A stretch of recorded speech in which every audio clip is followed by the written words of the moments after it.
नमस्कार माझ्या सुगरण मैत्रिणींना। आज आपण होममेड चिकन तंदुरी बनवून घेणार आहोत। तर यासाठी इथे मी स्वच्छ धुवून घेतलेलं थोडंसं चिकन घेतलेलं आहे। तर चिकन म्हणाल तर जवळपास 300 ते 350 ग्रॅम इतकं असेल। आता इथे लेग पीस आहे, त्या लेग पीसला मी चिरा देऊन घेतलेला आहे आणि चिकन छान 2 ते 3 वेळा धुवून घ्यायचं आहे। आता हे चिकन धुतल्यानंतर यामध्ये आपल्याला हळद घालून घ्यायची आहे, थोडासा गरम मसाला घालून घ्यायचा आहे। सोबतच आपल्याकडे जे घरगुती तिखट असेल ते आपल्याला घालून घ्यायचे। इथे मी घरगुती कोल्हापुरी मसाला वापरून घेतलेला आहे, जवळपास 1 ते 1.5 चमचा। सोबतच इथे चमचाभर आपल्याला बेसन पीठ घालून घ्यायचे आहे। बेसन पिठाचा इथे खूप महत्त्वाचा रोल आहे, त्याला स्किप अजिबातच करायचं नाही। आणि थोडीशी कसुरी मेथी घालून घेतलेली आहे, चवीनुसार मीठ घालून घ्यायचं आहे आणि यामध्ये थोडंसं आपल्याला आलं, लसूण, कोथिंबीर, हिरवी मिरची याची तयार केलेली चमचाभर पेस्ट घालून घ्यायची आहे। तर इतक्या प्रमाणामध्ये मी आलं, लसूण, कोथिंबीर आणि हिरवी मिरची याची पेस्ट घालून घेतलेली आहे। आणि सगळ्यात महत्त्वाचं जिन्नस म्हणजे यामध्ये दही घालणार आहोत घट्टसर। तर जवळपास 2 चमचे इतकं दही मी घालून घेतलेलं आहे। तर व्यवस्थित आपल्याला हा मसाला मिक्स करून घ्यायचा आहे चिकनला। हा मसाला चिकनच्या आतपर्यंत जाईल याची आपल्याला काळजी घ्यायची आहे, त्यामुळे व्यवस्थित चिकनला हा मसाला घोळवून घ्यायचा आहे। आता दही घातल्यामुळे काय होतं, ज्यावेळेस चिकन शिजून तयार होतं किंवा फ्राय करून तयार होणार आहे त्यावेळेस त्या चिकनचं टेक्स्चर अतिशय उत्तम होतं। सोबतच चोथट असं हे चिकन दही घातल्यामुळे अजिबातच बनत नाही। आता यामध्ये मी थोडासा फूड कलर घालून घेतलेला आहे, ऑप्शनल आहे, तुम्हाला जर नसेल घालायचा तर तो तुम्ही स्किप देखील करू शकता। आता पुन्हा एकदा आपण हे व्यवस्थित मिक्स करून घेणार आहोत। मगाशी सांगितल्याप्रमाणे इथे आपण बेसन पीठ घातलं होतं आणि त्याचा खूप महत्त्वाचा रोल आहे। तर हो, खरंच, कारण की बेसन पीठ घातल्यामुळे जे मसाले आहेत ते चिकनला खूप छान असे कोट होऊन जातात आणि चिकन आपण ज्यावेळेस शॅलो फ्राय करतो किंवा भाजतो त्यावेळेस चिकनचा जो मसाल्यांचा जो लेयर आहे तो अजिबातच निघत नाही। आता एका पॅनमध्ये मी चमच्याभर तेल छान असं गरम करून घेतलेलं आहे आणि इतके जे चिकनचे आपण पीस तयार करून घेतलेले ते आपण यामध्ये घालून घेतलेले आहेत आणि आपल्याला अशा पद्धतीने पॅन सतत फिरवत राहायचं आहे। तेल हे चिकनच्या पीसला व्यवस्थित लागणं गरजेचं आहे।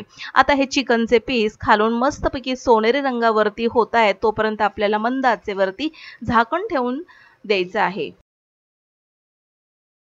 आता जवळपास 4 ते 5 मिनिटांनंतर झाकण काढून घेतलेलं आहे आणि मस्तपैकी हा मसाला आता चिकनच्या पीसला सेट झालेला आहे, तुम्ही पाहू शकता। चिकनचे पीस आपण आता पलटून घेणार आहोत। तर अशा पद्धतीने एक एक करून आपल्याला हे चिकनचे पीस व्यवस्थित पलटून घ्यायचे आहे आणि पुन्हा एकदा यावरती झाकण ठेवून मंद आचेवरती 4 ते 5 मिनिटांसाठी ठेवून घ्यायचे। आता हे बॉयलर चिकन आहे त्यामुळे हे चिकन पटकन शिजून जातं यामध्येच। आता बघा, झाकण काढून घेतलेलं आहे आणि मस्तपैकी चिकन असं सोनेरी रंगावरती तयार झालेलं आहे आणि जवळपास 80% हे चिकन आता शिजत आलेलं आहे। आता हे चिकन पुन्हा एकदा आपण पलटून घेणार आहोत। आता चिकनचा हा जो लेग पीस आहे तो थोडासा जाडा असल्यामुळे किंवा मोठा असल्यामुळे व्यवस्थित आतमध्ये शिजण्यासाठी आपण त्याला चारही बाजूने आलटून पलटून व्यवस्थित परतून घेतलेला आहे तेलावरती। आता यावरती जर आपल्याकडे अशा पद्धतीची जाळी असेल तर ती आपल्याला ठेवून घ्यायची आहे आणि यावर आता आपल्याला हे जे चिकनचे पीस आहेत ते व्यवस्थित अशा पद्धतीने ठेवून घेऊया आपण। गॅस इथे आपल्याला मध्यम आचेवरच ठेवायचा आहे, कुठेही गॅस इथे आपल्याला फुल करायचा नाही आणि अशा पद्धतीने ही जाळी आपल्याला गोलाकार पद्धतीने फिरवून घ्यायची आहे।